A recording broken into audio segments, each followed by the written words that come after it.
husband set up a fake handsome delivery guy and caught me red-handed. I feel so stupid. My name is Miranda, female, 30 years. But my father used to call me Mimi and my husband, or let me say my ex-husband is Richard, male, 35 years. We met at home. I don't know if you will understand if I say it like that.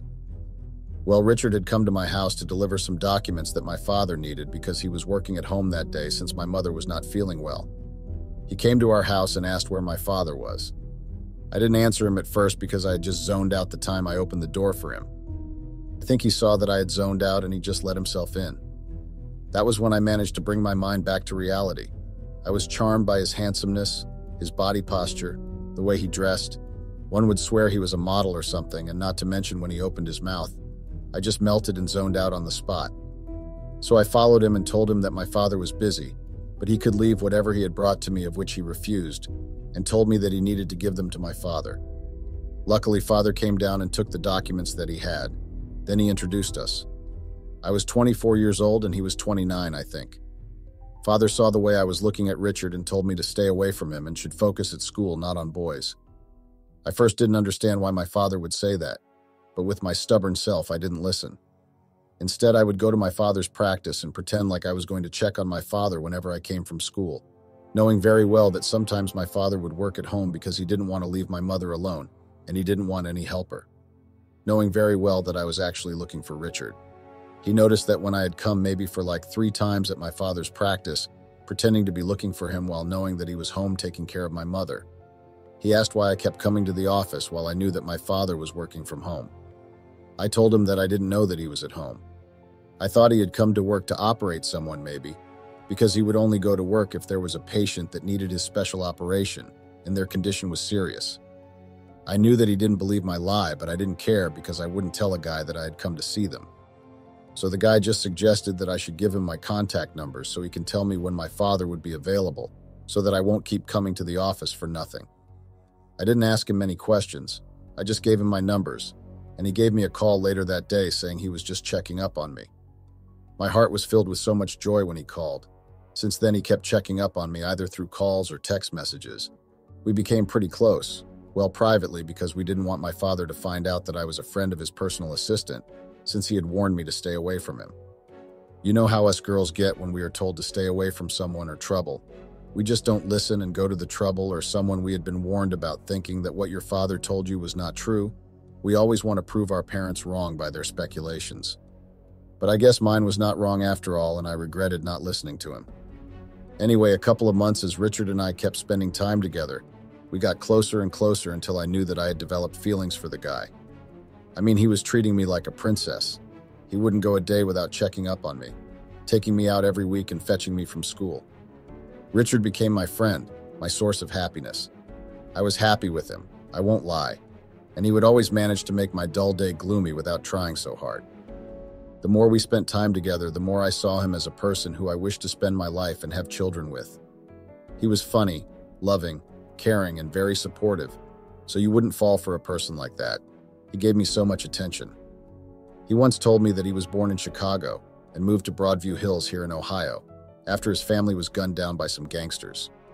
His story was really heartbreaking, but despite everything I loved about him, he told me that he wasn't perfect, and I should expect that he might make mistakes along the way, but that won't mean he didn't love me. 6 or 7 months later, I don't remember well, he proposed. I had told my father that I was dating him and he didn't approve of our relationship, but he had no choice but to accept things as they were because a heart knows what it wants, right? And it wants Richard. We got married during summer holidays after my graduation at Hood School of Acting. My father was not really okay with me getting married at 25, but I made him understand that the decision I had taken was what my heart wanted. Things were great between us. Our marriage was what I can say a dream marriage life. He was perfect, we were perfect, you know. I didn't even get any doubt feeling about us. I had thought we were going to spend our whole lives together, but I guess life always has other plans for everyone, right? My mother had recovered, meaning my father had gone back to be hands-on with his practice. A year later after our marriage, we were still very much in love, and the love grew more and more, especially when we discovered that I was pregnant. We were so happy, you know. My heart still bleeds when I think of how much hope and faith I had put into that marriage, only for it to just end like it had never even started. It went down the drain like ashes being washed away by the sea. 9 months later, I gave birth to the most precious and beautiful twins. I was so happy and in so much love with them. That time I knew I had been blessed with everything in life. I mean, I had the most loving, supportive, and caring husband, and the most beautiful babies. What more would I have asked for? You know, sometimes being a housewife is somehow boring because you just don't do anything besides cleaning, washing, and cooking. I miss my life, you know. Plus, my husband had suddenly become busy at work, so most of the time he wasn't home till late.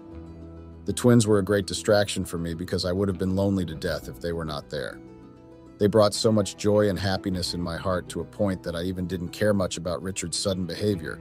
Just as long as they were there, my heart was at peace. About 2 or 3 years later, Richard started changing for the worst. He would go out a lot, saying he was going out with his friends and came back home very late. I knew his knockoff time since he was working for my father. Well, my father eventually accepted him as his son-in-law, and he allowed him to continue being his assistant because he trusted him, even though it wasn't fully, but he did trust him. The children would always complain that their daddy was no longer spending much time with them, and that would always break my heart because I didn't know what lie I would tell my children. I tried addressing that issue with Richard and begged him to at least show some love and attention to children because they were noticing that their father had changed. And to their little smart minds, they thought their daddy didn't love them anymore. Only if I knew that the bastard was actually on a mission to destroy my family and take away my rights. He promised to change and told me a lame and lousy excuse that my father was giving him so much work. So that was why he would come back late, because he didn't want any destruction and would leave the office before he gets done with everything. He became the father that my children wanted for a couple of weeks until he changed and went back to his old self. I didn't know what to do anymore, so I told my father what had been happening in my marriage. I had a glimpse of hope that my father would be able to get through him and become the husband to me and a father to our children, since Richard respected my father, as he said he was, or pretended to be respectful towards my father. I gave all my hope to my father, but the man didn't change everything that he was doing. He made them worse, from coming home very late and going out a lot with his friends. He became the person I didn't know and couldn't recognize. He was no longer coming back home, and came back home with a lousy excuse that he had slept at his friend's house. They had a lot to drink, so he ended up spending the night there. So as a qualified actress, I had learned about people's postures and body languages. I knew when a person was lying, and Richard was lying straight to my face. After some time, I saw that there was no change in his behavior. I took my children to my parents' house, not because I wanted to try and fix my marriage with Richard, but I wanted to find out about his behavior. My conscience was telling me that he was doing something that he knew I wouldn't approve of, or something that would jeopardize our marriage. Cheating was the first thing that came to my mind when he started going out a lot and not coming back home or even trying to spend some time with our children. Something was definitely offish with him, and I knew I needed to find out what it was. You know, sometimes hiring a private investigator for your husband can be too extreme because it questions your marriage, loyalty, and trust between two married people. So I decided to just stay in the house and observe him. It was easy because the Kinds were not there wanting my attention. Most of the time I would order in, not because I was too lazy to cook or anything, but because I got tired of cooking for someone who never notices my efforts and at least eats my food or takes it to work. It was really a waste of energy and food. I couldn't shake off the feeling that he was doing something that would definitely jeopardize our marriage. Things got too bad to a point that I was no different than single mothers. My husband was there, but he was not there. I don't know if you understand what I'm trying to say. Everything was just too much for me to bear. The children were so handful and would sometimes ask for their father, and I had to lie for him every single day. You know the pain of having to lie to your children, telling them that their father was busy at work, even when you know deep down that he knocks off early and goes to wherever he spends most of his time with whoever he was spending time with. I loved my husband, but what he was doing to me was really what I never signed up for, and I needed to know what he was getting up to before I jumped into conclusions. I didn't even want to tell my parents about my marital problems until I knew what had been happening with the person I had married. One thing I will forever be grateful for that Richard had given me would be my children. You know, on that one, he gave me the most precious and priceless gift ever. I don't regret loving him because till today I still have some feelings for him, but I regret being the one who approached him as a cheap and easy woman. He took that as an advantage and used me to get what he wanted. It took me a very long time to realize that I was actually being played, but guess who won at the end? So one day when I was chilling in my house going through the internet checking jobs that I can do while I'm staying at home, I decided to order some pizza to munch while searching for remote jobs. About an hour later, the delivery was at my doorstep, You know when you just take something that is delivered and not look who delivered it because you are bus glued on our phone. My consciousness was brought back to earth when the delivery guy greeted me and told me that I didn't pay on the app. I had even forgotten that I chose to pay on delivery. You know when I lifted my eyes up, I saw this baby-faced looking guy, and oh my God, he was so handsome. I didn't even know that there were such handsome delivery guys nowadays. The delivery guy asked for water, so I invited him inside. When I had to give him his water, something tripped me and I almost fell. Luckily, the handsome, slim-fit delivery guy caught me on time. Mind you, that time I had only a body on, so the time I fell on him. It also untied itself and boom, my underwear was revealed in front of a handsome and yummy stranger. We found ourselves lost in each other's eyes, you know. You know when they say there is love at first sight? Well, to me, it was lust at first sight. You know when you are way too close with a person to a point that your nasty mind tells you just either shoot your shot or kiss the guy. I don't know what was happening between me and the delivery guy, but the chemistry was there, you know. There was this attachment or connection that we had that I cannot even put a hand on it or even try to explain.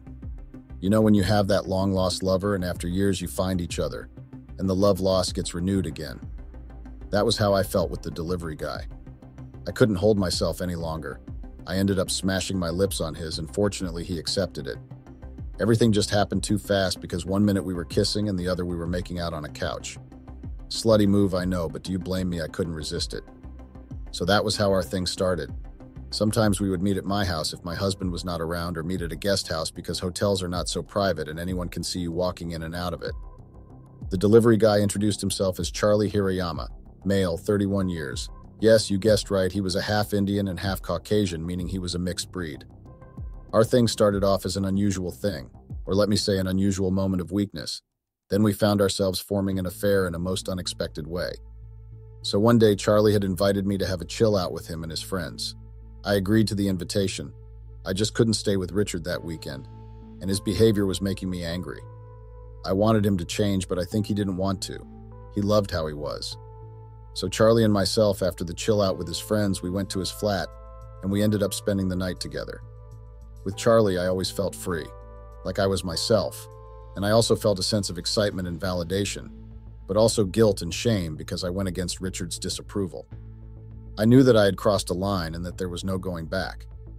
I know it was wrong of me, but I couldn't help it. Richard was no longer doing it the way he was doing it before. It was like his ego and nonchalant behavior had somehow gotten into his head, and it was making him look like a crazy person or a person with bipolar disorder. He was very calm, but when he got angry, even the house would be on fire. So I would always try by all means to keep the peace between us. On the other hand, Charlie was making me feel completely happy, and he knew how to take responsibility for his actions. Richard knew how to apologize when he was wrong, and would make sure that he takes the blame as it is.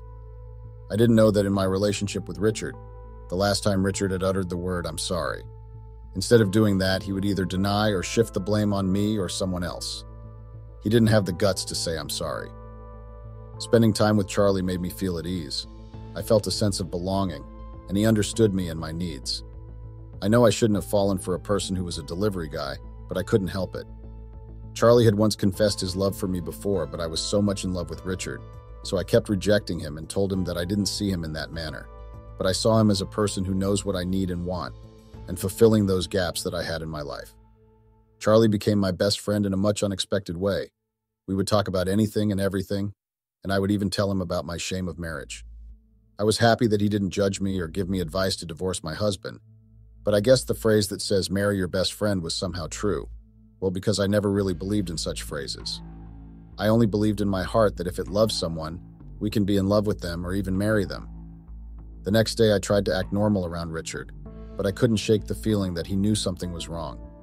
Richard, being as nonchalant as ever, didn't seem to notice anything amiss. So my guilt and anxiety grew with each passing day. I didn't know what to do with myself, but I knew that I had to act normal. Eventually, I couldn't bear the weight of my secret any longer. I had to come clean to Jake. At least he deserved that, and see how he would react to the situation. So I confessed to Richard what I had done and told him that it was purely a mistake, and it wasn't my intention to betray him like I did. Richard was devastated. I know that he was a nonchalant person, but he had feelings, so I knew that I had hurt him with what I had done. I know that he had always been confident in our marriage relationship and never suspected that I would cheat on him. That was how much he trusted me, even with his behavior. He still gave me my place as his partner. As much as he looked devastated, but the answer he gave me was not what I was actually looking for.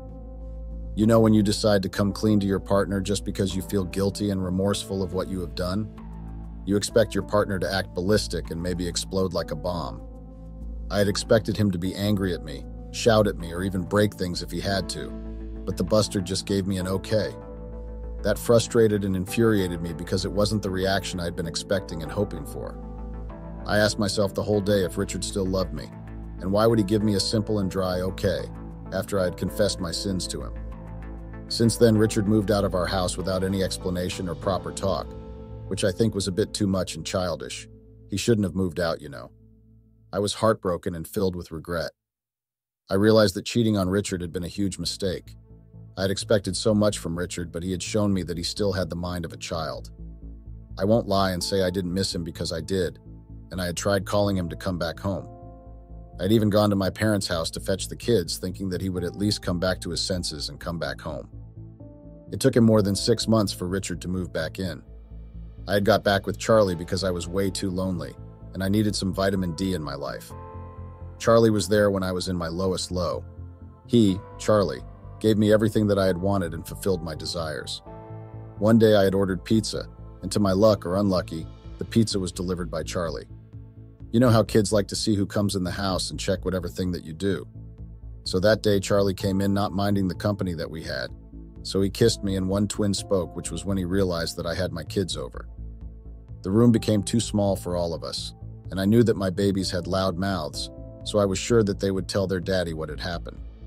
Charlie had to bribe them with money so that they would not snitch. I knew that I had to make introductions of which I didn't know what I would call Charlie, but I ended up settling to call him a friend, of which Charlie was not exactly happy about it. But I couldn't care less, and I had to save myself from my kids and their loose mouth. So one day as I was coming back from the shops, I received a call from my mother telling me that my father had got involved in a car accident when he just left his workplace going home. At that time, Richard had come back being the best husband and father to me and our children. As much as he was trying, I was happy, but I couldn't trust him anymore. You know, staying in one house and sharing one bed with someone you do not trust is a very dangerous and poisonous pill to take. As I was going through the phase of being stressed about my father, Richard had taken over from my father since he was his assistant, meaning he knew a lot around the company and my father's duties. I ended up finding solace in Charlie. We were meeting in our secret location, a guest house not far from my house. Charlie was actually a very good distraction at that time. He was what I needed. So after our lovemaking session, well, a lot of lovemaking sessions, we decided to order in because we had planned to spend the night at the guest house. As we were still waiting for the pizza that we had ordered, Charlie saw that it was taking its own sweet time to be delivered, so he suggested we go to the pizza restaurant and take the order himself, because he was on duty when he came to the guest house. As I have said before, Charlie knew me. He knew my happy and joyful mood, and he knew when I was not in a right state of mind or going through something or sad. When I called him, he was the one who suggested that we go to the guest house. Later on, there was a knock at the door. In my mind, I had thought that maybe it was the first delivery guy. That time, Charlie was back with our food, and another thing, we had forgotten to cancel the other order because we were so caught up in our bubble. So I went to get the door while Charlie was in a small kitchenette dishing out food. Mind you, we were on our underwear. Well, I had my lingerie on while Charlie was in his briefs. When I opened the door, I saw this handsome guy. He told me that he was there to deliver my order and even apologized for the delay. I took the box of pizza, and as I was about to close the door, the man asked for water, saying that he had lost direction to the guest house, so it took all of his energy. With my kind gesture, I asked the guy to come in so I could give him the water that he had asked for. I went to the kitchen and poured him cold water, but when I turned to give him his water, I got the shock of my life. You know when you get a shock that is very extreme to a point that you even feel your heart stop beating for a moment. Mouth goes dry, my palms and forehead sweat like I was running a marathon. Even the breathing pace changed. It was like I was running a 50 kilometers race in an hour. Charlie had gone back to the room that we were in, so he came back to fetch me, saying that my food was getting cold. He found me in the statue position, not moving or anything. I was just lost for words and didn't know how I should feel. Charlie greeted the man, then asked why I looked like I had seen a ghost. You know when your mouth is dry and no voice is coming out. I wanted to tell him that the person in front of us was my husband, but I couldn't tell him because I had somehow lost the sense of speaking. Richard asked why I was so spooked, as if I had never seen my husband before. That had Charlie's attention, and confusion was written all over his face. Yes, Charlie knew that I was married, but he didn't know what my husband looked like. When I finally gained myself a bit of strength, I asked Richard why he was there and where the kids were. He told me that the kids were at my parents' house with my mother, of course, since my father was in hospital. I tried to reason with him, but he didn't want to hear anything that came out of my mouth. He bluntly told me that he just wanted to know why I had been acting fishy lately and why I had been absent to our children. He then told me that the twins had told him about a man that came to our house and kissed me. You know when you have been caught red-handed, and there is no way to deny or hide because the truth is out there. I felt so stupid to even think that Richard wouldn't find out about my abomination because my husband, or must I say my ex-husband, was a very calculative man, and he was analytic. He was the kind of man that would just look at you doing your own thing and act like he wasn't there and he didn't see anything while he knew everything. I tried to apologize to my husband and beg him to forgive me, while on the other hand, Charlie wanted me to explain to him who my husband was. I didn't know that I should have explained anything to Charlie because he knew that I was married. So instead of answering Charlie's question, I asked him to go, but instead Richard announced that he was the one who was going and we should continue with what we were doing. He even apologized for disturbing us, as you can imagine, and told me that I would find him home. I couldn't believe that my own husband, who claimed to love me in front of our families, friends, the priest, and even God himself, would actually do that to me like that. Why would he set up a fake handsome delivery guy just to prove a point? I just didn't understand him. What he did was somehow creepy and nasty. I couldn't even continue with the plans that we had with Charlie for the night. I just ran after Richard only to find him gone. So I had to take my car and follow him home. I didn't know what was waiting for me, but I was prepared for anything that would happen because, I was the one at fault, and I deserved every punishment that I could get. A few days later, the doctor called me and told me that my father wanted to speak to me. I didn't know why he wanted to speak to me, instead of fighting and going back home to Mom, but I went to his ward. He told me that he knew about everything that was happening in my house, and Richard had been acting fishy at work before his accident, so he decided to do an investigation on him because he acted suspicious. So during his own research, he found out that Richard actually had a fiancée back in Chicago, whom he left her pregnant, and came here to make money, or to scam more people so he can go back to his hometown and take his fiancée and relocate to another state. So Richard found out about what my father had discovered, so he tempered with my father's car tires because my father wanted to take the evidence he had found and take it to the OPD, Ohio Police Department. That was when my father got into that accident. My father then said to me, "Please make sure that you take good care of my assets, my practice, and everything, because your greedy and manipulative husband had tried to trick me to sign off everything, including my house, to him." Luckily, I had already called my lawyer to change everything and asked for a fake form similar to the one that Richard wanted to trick him with, and signed it. I just couldn't believe my ears. How could one person be so heartless and manipulative? Meaning that Richard thought he had won, but he didn't do his research, and he was the dumbest person I had ever come across, though I still had some love for him. My father had always been warning me, but I was too blinded by love to a point that I didn't even see when I was putting myself in danger. And the worst part was that Richard even gave me kids while he knew that he was in my life for a mission. I felt so dumb and stupid, and to even think that I actually still love him makes me look like a beggar for unreal love. I had developed some love and hate for my husband. I was no longer comfortable and free around him. Is that even normal? After a couple of days, my father passed on, and it was the hardest moment of my life. After my father's funeral and the reading of his will, Richard actually came to me and asked to speak to me. You know when you look at the person you despise and you would feel like puking? That was how I felt for Richard. I didn't know why he was not filing for divorce already. So he told me that the house my father had left for me, or thought he had left for me, was his. My eyes widened in disbelief, and a moment of silence hung in the air. Then, unexpectedly, I burst into laughter. I just couldn't help it, because I had thought he was going to change his statement and say he was joking, but he wasn't. I didn't know that my husband would stoop so low and want to take over someone else's house. It was just hilarious. Richard looked at me, perplexed by my reaction. He got confused by my sudden outburst laugh, which made him look like a fool, and got angry. He unleashed his true colors, the rage that was visible in his eyes. I saw a different side of him, and it was somehow scary because I didn't know what he would do either to me or the kids or even my mother, since he became so obsessed in taking my inherited house. He became a whole different person, and I really thought of the worst, but instead he just went away to only God knew where he went to. A week later, reality started kicking in. I missed and needed my father and his advice, but the bastard that I had married decided to act God in my father's life. The house was in so much peace without him in the house, even though the kids asked about him, but I would tell them that he had gone to a business trip. 2 weeks later, I had filed for a divorce and for a restraining order because Richard kept calling me and coming to my family home acting all psycho, to a point that even the kids got scared of him.